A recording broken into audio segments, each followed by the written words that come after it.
जय श्री राधे कृष्ण। आप सभी का हमारे YouTube चैनल पे बहुत बहुत स्वागत है। आइए सुनते हैं सोमवती अमावस्या की कथा। सोमवती अमावस्या का व्रत जो कि बड़ा ही पुण्य फलदायी माना गया है। इस व्रत को स्त्रियां अपने सौभाग्य में वृद्धि हेतु इस व्रत को धारण करती है, जिससे सौभाग्य अटल होता है। जब भी अमावस्या तिथि सोमवार के दिन पड़ता है तो इसे सोमवती अमावस्या के नाम से जाना जाता है। वैसे हिंदू धर्म में जो कि अमावस्या तिथि का बड़ा ही विशेष महत्व माना गया है।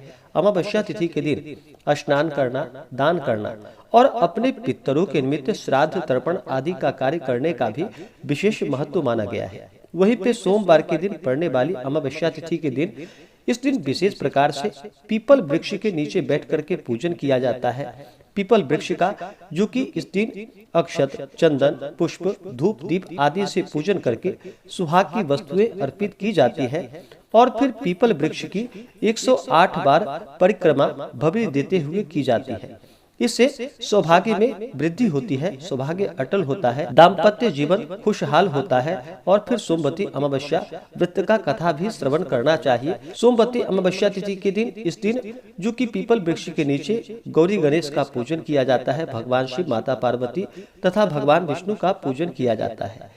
पीपल के वृक्ष में सभी देवताओं का वास माना गया है, इससे सभी देवताओं का आशीर्वाद भी प्राप्त होता है। तो आइए सुनते हैं सोमवती अमावस्या की कथा। अगर आप सोमवती अमावस्या के उपलक्ष्य में ब्राह्मण दक्षिणा, अन्नदान, वस्त्रदान, कथा आदि के लिए देना चाहते हो तो आप अपने श्रद्धा और सामर्थ्य के अनुसार हमें डिस्क्रिप्शन में जाकर के वहां से गूगल पे, फोन पे या अकाउंट नंबर के माध्यम से आप अपने श्रद्धा और सामर्थ्य के अनुसार हमें ब्राह्मण दक्षिणा प्रदान कर सकते हैं।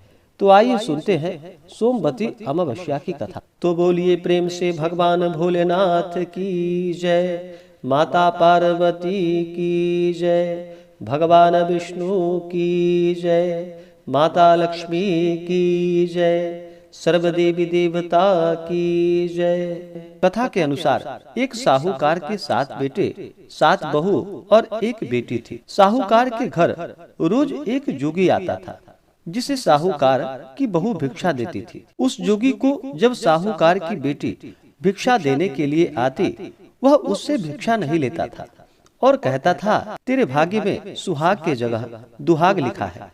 लड़की को उस जोगी की यह बात बहुत बुरी लगती और एक दिन वह अपनी माँ से रोते रोते जोगी की सारी बातें बताती है। और फिर सारी बातें सुनकर उसकी माँ कहती है कि कल जब जोगी आएगा तब मैं सुनती हूँ कि वह आखिर क्या कहता है। अगले दिन फिर से जोगी आता है तो साहूकार ने छिपकर बैठ जाती है और लड़की को भिक्षा देने के लिए भेजती है। जोगी उससे भिक्षा नहीं लेता और फिर से वही बात दोहराता कि तेरे भाग्य में सुहाग के बजाय दुहाग लिखा है। लड़की की माँ बाहर निकल कर आती है और जोगी को कहती है कि एक तो हम तुम्हें भिक्षा देते हैं और तुम हमें इतनी बातें कहते हो, ऐसी बात क्यों कहते हो? जोगी कहता है, इसके भाग्य में जो लिखा है मैं वही सच आपको बता रहा हूँ। सारी बातें सुनने पर लड़की की माँ कहती है कि जब तुम्हें सारी बातें पता है तो इसके बचने का कोई उपाय भी अवश्य ही पता होगा। जोगी कहता है कि 7 समंदर पार एक धोबन रहती है जिसका नाम सोना है। वह सोमवती अमावस्या का व्रत करती है। अगर वह आकर इसे फल दे दे तो ही इसका दुहाग टल सकता है, अन्यथा विवाह के समय सर्प काटने से इसके पति की मृत्यु हो जाएगी। सारी बातें सुनकर माँ रोने लगी और सोना धोबिन की तलाश में निकल गई। चलते चलते रास्ते में तेज धूप पड़ रही थी, जिससे बचने के लिए वह एक पीपल के वृक्ष के नीचे बैठ गई। उसी वृक्ष पर एक गरुड़ के बच्चे अपने घोंसले में था और फिर एक सर्प आया और गरुड़ के बच्चे को खाने के लिए लपका। लेकिन साहूकारनी ने उस सांप को मारकर बच्चों की रक्षा की। कुछ देर बाद गरुड़नी आई और सब जगह खून देखकर साहूकारनी को चोंच मारने लगी। साहूकारनी बोली कि एक तो मैंने तेरे बच्चे को सर्प से बचाया और तुम मुझे ही मार रही है। सारी बातें जानने पर गरुड़नी बोली कि तूने मेरे बच्चे की रक्षा की है, इसलिए मांग जो तुम चाहती हो। साहूकारनी गरुड़नी से कहती है कि मुझे 7 समंदर पार सोना धोबिन के यहाँ छोड़ दो और गरुड़नी ने वैसा ही किया। साहूकारनी वहां पहुंच तो गई, लेकिन सोचने लगी इसे मैं कैसे मनाऊं। सोना धोबिन की 7 बहुएं थी, लेकिन घर के काम को करने के लिए सदा ही आपस में लड़ती झगड़ती रहती थी। रात को जब वह सो जाते तो साहूकारनी आती और चुपके से सारा काम उजाला होने से पहले ही कर कर चली जाती थी। सारी बहुएं भी आपस में यह सोचती कि कौन सी बहू है जो सारा काम कर लेती है, लेकिन एक दूसरे से पूछने की हिम्मत किसी की भी नहीं होती। काम करने पर सोना धोबी ने देखा कि आजकल मेरी बहुएं लड़ती नहीं है और काम भी सारा हो जाता है। सोना धोबी ने सारी बहुओं को बुलाया और पूछा कि आजकल तुम लड़ती क्यों नहीं हो और घर का सारा काम कौन कर लेता है। बहुएं सास से झूठ कहती हैं कि लड़ाई करने से क्या फायदा, इसलिए हम मिलकर काम कर लेती हैं। सोना धोबिन को अपनी बहुओं की बात पर विश्वास नहीं होता और वह रात में जाकर स्वयं यह सच देखना चाहती है कि कौन काम करता है। रात होने पर सोना धोबिन छिपकर बैठ जाती है, देखो कौन सी बहू काम करती है। रात हुई तो वह देखती है कि एक औरत चुपके से घर में घुसकर उसके घर का सारा काम कर दिया और जाने की तैयारी में ही लगी हुई थी। जैसे ही साहूकारनी जाने लगी तो सोना धोबिन उसे रोकती है और पूछती है कि तुम कौन हो और क्या चाहती हो। साहूकारनी कहती है कि पहले तुम वचन दो तब बतलाऊंगी। वह वचन दे देती है। तब साहूकारनी कहती है कि मेरी बेटी के भाग्य में दुहाग लिखा है, लेकिन तुम सोमवती अमावस्या का व्रत करती हो, मेरे साथ चलकर उसे सुहाग दे दो। सोना धोबिन वचन से बंधी थी तो वह साहूकारनी के साथ चलने को तैयार हो जाती है। जाते हुए सोना धोबिन अपने बेटे व बहुओं से कहती है कि मैं इस औरत के साथ इसके बेटी को सुहाग देने जा रहा हूँ, लेकिन अगर मेरे पीछे से तुम्हारे पिताजी मर जाएं तो उन्हें तेल के कूपे में डालकर रख देना।